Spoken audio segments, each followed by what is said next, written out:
Hello' বন্ধু বান্ধৱীসকল, জ্ঞান বিজ্ঞান ৰেজাক ইউটিউব চেনেললৈ আপোনালোকক স্বাগতম জনাইছোঁ।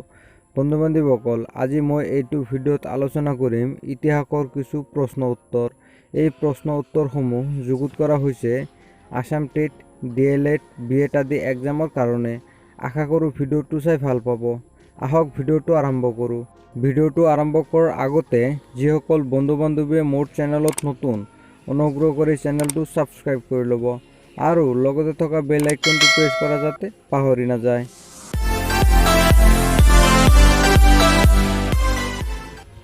এতিয়া আহিছোঁ 1 নম্বৰ প্ৰশ্নটোলৈ।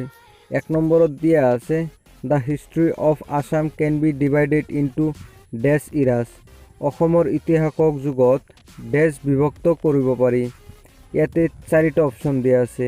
এই 4টা অপশ্যনৰ ভিতৰত শুদ্ধ অপশ্যনটো হৈছে বি নম্বৰ 4 ইৰাছ।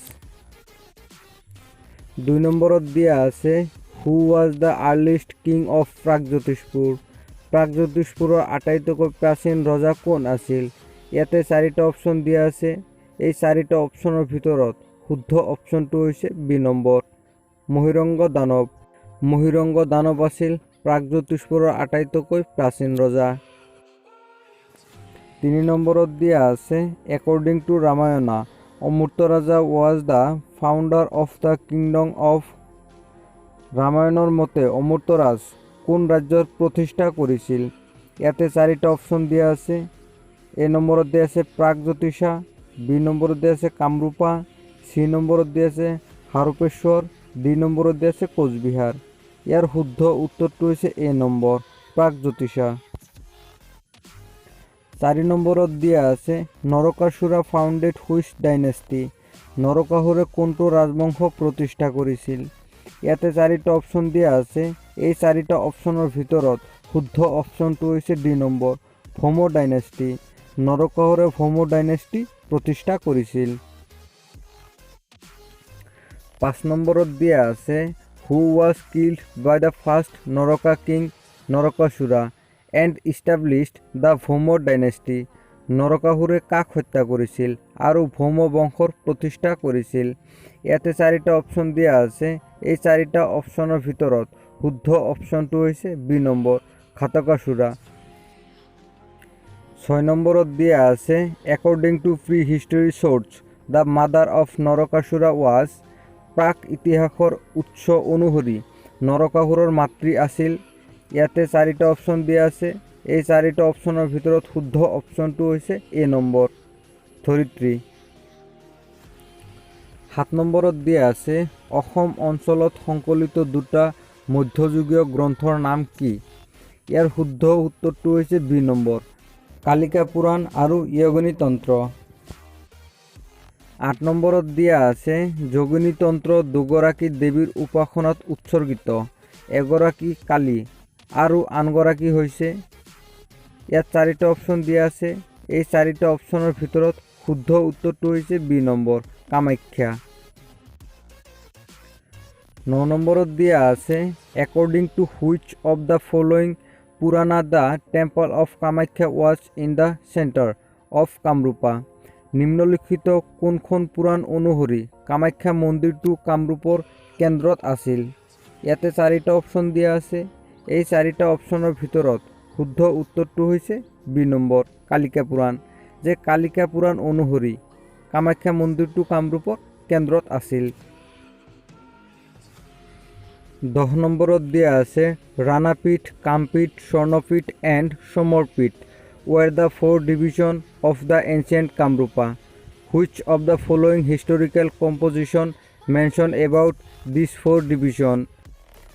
ইয়াতে 4টা অপশ্যন দিয়া আছে।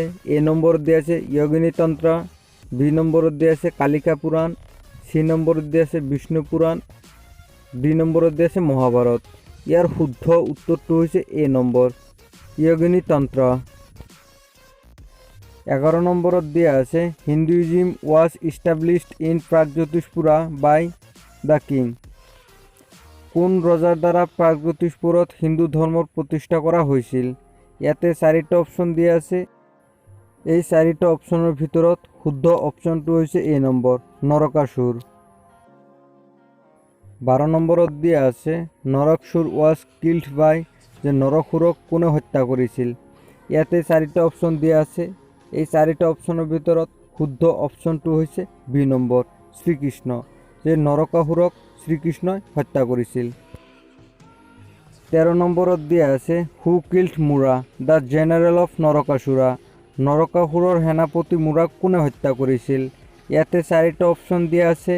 এই 4টা অপশ্যনৰ ভিতৰত শুদ্ধ অপশ্যনটো হৈছে শ্ৰীকৃষ্ণ, যে শ্ৰীকৃষ্ণই নৰকাসুৰৰ সেনাপতি মুৰাক হত্যা কৰিছিল।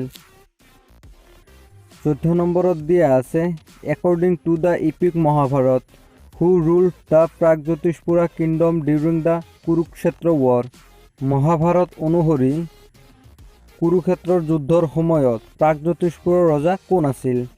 ইয়াতে 4টা অপশ্যন দিয়া আছে। এই 4টা অপশ্যনৰ ভিতৰত শুদ্ধ অপশ্যনটো হৈছে ডি নম্বৰ ভগদত্ত। ভগদত্ত আছিল কুৰুক্ষেত্ৰৰ যুদ্ধৰ সময়ত প্ৰাগজ্যোতিষপুৰৰ ৰজা। 15 নম্বৰত দিয়া আছে which Kamarupa king took part in the battle of Kurukshetra, কুৰুক্ষেত্ৰৰ যুদ্ধত কোনজন কামৰূপৰ ৰজাই অংশগ্ৰহণ কৰিছিল। ইয়াতে 4টা অপশ্যন দিয়া আছে। এই 4টা অপশ্যনৰ ভিতৰত শুদ্ধ অপশ্যনটো হৈছে বি নম্বৰ ভগদত্ত। 16 নম্বৰত দিয়া আছে what was the name of the elephant of Bhagadatta, ভগদত্তৰ হাতীটোৰ নাম কি আছিল। ইয়াতে 4টা অপশ্যন দিয়া আছে।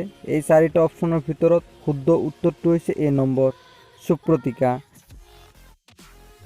17 নম্বৰত দিয়া আছে what is the name of the Parva of Mahabharata which mention of valour of Bhagadatta, ভগদত্তৰ বীৰত্বৰ কথা উল্লেখ কৰা মহাভাৰতৰ পৰ্বটোৰ নাম কি আছিল। ইয়াতে 4টা অপশ্যন দিয়া আছে। এই 4টা অপশ্যনৰ ভিতৰত শুদ্ধ উত্তৰটো হৈছে চি নম্বৰ দ্ৰোণা পূৰ্ব। 18 নম্বৰত দিয়া আছে Bhanumati the daughter of Bhagadatta was married to, ভগদত্তৰ জীয়ৰী ভানুমতী কালৈ বিয়া হৈছিল। ইয়াতে 4টা অপশ্যন দিয়া আছে। এই 4টা অপশ্যনৰ ভিতৰত শুদ্ধ অপশ্যনটো হৈছে চি নম্বৰ দুৰ্যোধন। 19 নম্বৰত দিয়া আছে দ্য দীঘলী পুখুৰী in Guwahati is associate with, গুৱাহাটীৰ দীঘলী পুখুৰীৰ সৈতে সম্পৰ্ক আছে। ইয়াত 4টা অপশ্যন দিয়া আছে। এই 4টা অপশ্যনৰ ভিতৰত শুদ্ধ অপশ্যনটো হৈছে চি নম্বৰ ভগদত্ত। বন্ধু বান্ধৱীসকল, আজিলৈ ইমানেই আছিল। যদি ভিডিঅ'টো চাই ভাল পাইছে এটা লাইক কৰিব, কাৰণ আপোনাৰ এটা লাইকে আমাক আৰু এটা নতুন ভিডিঅ' প্ৰস্তুত কৰাত বহুত উৎসাহ প্ৰদান কৰে। এনেধৰণৰ হেল্পফুল ভিডিঅ' পোৱাৰ কাৰণে জ্ঞান বিজ্ঞান ৰাজ্জাক ইউটিউব চেনেলটো ছাবস্ক্ৰাইব কৰি ল'ব। ধন্যবাদ।